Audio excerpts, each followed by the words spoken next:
ኤአይ ምንድነው?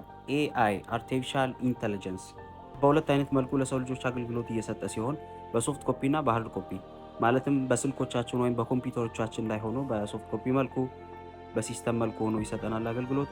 በሁለተኛ ደግሞ በመኪኖቻችንም ሆነ በሮቦት መልኩ ሆኖ ኤአይ አገልግሎት እየሰጠ ይገኛል። ነገር ግን ዓለም ለሁለት ተካፍላለች። ስለ ኤአይ አስተያየት ስትሰጥ በአንደኛው በኩል ያሉ ሰዎች ኤአይ ለሰው ልጆች ስጋት ሊሆን ይችላል፣ ራሱን መቆጣጠር የቻለ ጊዜ ይላሉ። በሌላ በኩል ያሉ ሰዎች ደግሞ ኤአይ ራሱን መቆጣጠር አይችልም፣ በሰዎች ቁጥጥር ስር ያለ ነው ወይም በሰዎች የተመረኮዘ ነው። ነገር ግን በመጥፎ ሰዎች እጅ የወደቀ ጊዜ ለንጹሃን በጣም ጣጣ ሊሆን ይችላል ወይም ስጋት ሊሆን ይችላል የሚል አስተያየቶች አሉ።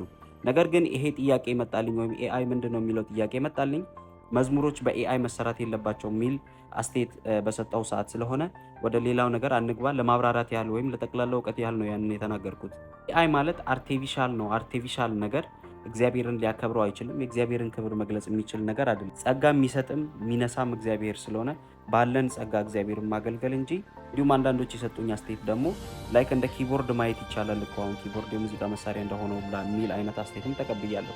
ከኤአይ ጋር የሚገናኝ ነገር ነው ብዬ አላምንም። ወይም የሙዚቃ የተለያዩ መሳሪያዎች ላይክ እንደ ጥንት ጊዜ እነ ዳዊት ከ3000 በላይ የሙዚቃ መሳሪያዎች እንደተጠቀሙ እንደዛው የምንጠቀማቸው ወይም ዝማሬን ለማጀብ ወይም ለማሳመር የምንጠቀምባቸው ነገር እንጂ እንደ ኤአይ ሙሉ ኃላፊነት ሰጥተን እንዲሰራልን የምንሰጠው ነገር አይደለም፣ ወይም ጸጋን የሚገድል ነገር አይደለም። ስለዚህ ኤአይን አንጠቀም።